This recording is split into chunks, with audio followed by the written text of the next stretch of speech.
Hi, my name's Paul Cannon and I'm here to talk to you today about being beyond average. Being beyond average started life as a data visualization project. It uses as a data set the results of the London Marathon, in this case from 2015. And the challenge that we give people is we ask them this: if this line here represents all 37,683 people who finished the 2015 London Marathon, where on this line of all these people, where on this line does the fastest woman come? Now, when I display this, I actually use scissors and I get people to cut, because people were doing sort of this, oh, it's about here, wherever that here might be. And the beauty of using the scissors is that it actually forces people to make an exact choice. The side benefit of that is that it leaves me with lots of bits of wool. So this is actually wool. Normally I put hooks in the wall and I have a ball of wool and people cut and then I bring it forward and cut again. And I save all of those bits of wool, and I save them by the gender that the person declares, male, female, none, and age. So I'm effectively building up another data set, and then we can look at, does gender, does age influence what people's opinions are of gender? Because what effectively we've got here is a way of measuring gender bias. We know what the reality is because we know where the actual place is. And you could argue that the gap between where people go and where the reality is one way of measuring bias. Normally now I would give you the scissors that have just fallen to pieces. Let's just push these back in. There we go. And get you to cut. Obviously you can't cut because you're not here. So I'm going to cut for you. I'm going to cut where most people go. And most people cut between 15 and 30% of the way back. This seems to be independent of gender. I've only ever had one person cut back behind 50%. And when I tell people what the result, where they should have cut, an awful lot of people are astonished. Because the correct place to cut on a line that's a meter long isn't just the final centimetre, it's the final millimetre. Because the fastest women run faster than 99.9% of the men. And this holds true for a lot of data sets. The fastest, not necessarily the fastest, but the tallest woman is taller than 99.9% of the men. The most kick-ass woman can kick the ass of 99.9% of men. We get caught up in what I call the tyranny of the mean. And what is correct is that the average man runs the marathon half an hour faster than the average woman. But who is average? And the answer is not necessarily you, and you certainly don't have to be. And one of the problems that we have with this is that it starts, if we get caught up in that average data, it can limit us. So if you're a woman and you believe that the fastest you could run the marathon would be, say, here, why would you necessarily, would that motivate you to go out and run marathons? The reason I'm making this video is because I'm looking to expand being beyond average, beyond an installation, into a workshop, and into something that can be done in primary schools up and down the country, potentially anywhere.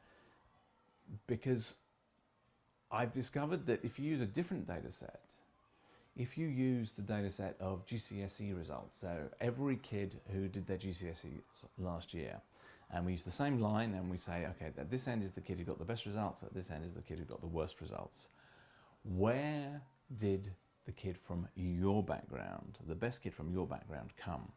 Now, when you do this with 12-year-olds, you get some startling results. In some places, white, so-called privileged places, you will find that kids are all going right at the top. The scary part is that some kids who perceive themselves as coming from disadvantaged backgrounds are going 30–40% from the bottom. Now, if you're 12 years old and you believe that if you make every single sacrifice going over the next 3–4 years, the best you can do is down there, why would you bother? We have a real problem with this. And the true answer is that pretty much from any background, whether it's race-related, religion, whether you've been in care, whatever, whether you're disabled, whatever that disadvantage is, there will be a child from that background who has scored in the top 1%. So I'm not saying it's easy for everyone to get there. I'm just saying that by virtue of your background, by virtue of your identity group, this does not preclude you achieving at the maximum. Might make it more difficult, but that's a different story.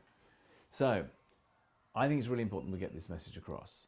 The way we're hoping to do this is by doing workshops for teachers so that they can then run this as a workshop in their classrooms and then take it to the next level. Get kids to work on their own data. The way I see this working is kids recording their sports day data. If we say stick with 100 meters, the most sort of common race, then you can record the data in your school. The downside with that is it's not going to be a huge data set. The way to deal with that is to create a mechanism for kids to upload their anonymized data onto a cloud and then allow them to play with all the data that's been uploaded onto that cloud.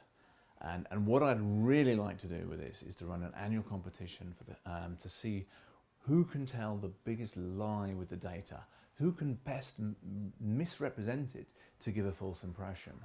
And the reason I'd like to do it that way around is that we're moving into an era of big data when more and more of the judgment calls that we have to make will be influenced by other people spouting big data at us.